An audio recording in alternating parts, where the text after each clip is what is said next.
City of God, Episode 3. Nam scio quibus viribus opus sit, ut persuadeatur superbis quanta sit virtus humilitatis, qua fit ut omnia terrena cacumena temporali mobilitate, nutantia non humano usurpata fastu, sed divina gratia donata calcitudo transcendat.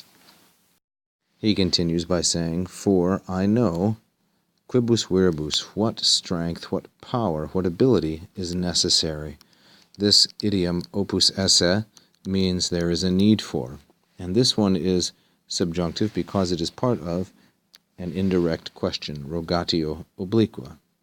So he says, For I know just what ability is necessary, such that, here's the result clause, the arrogant might be persuaded. Persuadeatur here is being used impersonally, that a persuasive reason might be granted to the arrogant, superbis.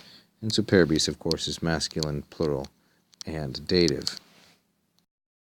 Now, what is it of which they must be persuaded? They must be persuaded quanta sit virtus humilitatis. Here is yet another indirect question, or rogatio obliqua. They must be persuaded how great is the power, how great is the virtus of humility. So virtus in the feminine, singular, and nominative as the subject of sit, quanta its predicate, and humilitatis as a genitive, going closely with virtus, perhaps a subjective genitive, the power of humility.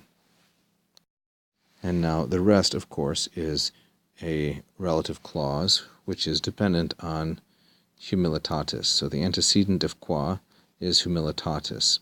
So for a relative pronoun, it must agree with its antecedent in gender and number, and its case is determined by its use in the clause.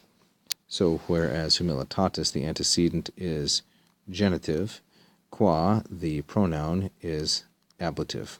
The main verb here is scio, I know, and the rest is modification of various kinds, whether adjectival or adverbial.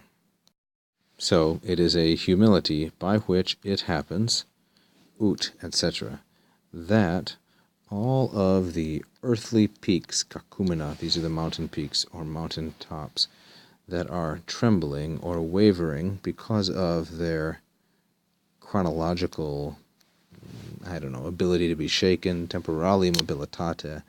Mobilitas means ability to move, and temporali means tied to this present world, by which it happens that all of these peaks, these earthly peaks with their temporali mobilitate, trembling or moving, non usurpata humano fastu. Now the subject of the verb transcendat comes right before it, namely calcitudo, and the objects of the verb transcendat, or the object, is cacumena, modified both by terrena and omnia and nutantia.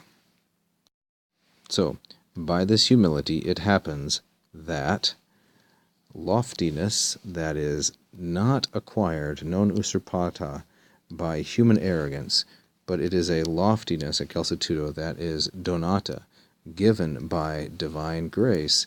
This calcitudo, what does it do?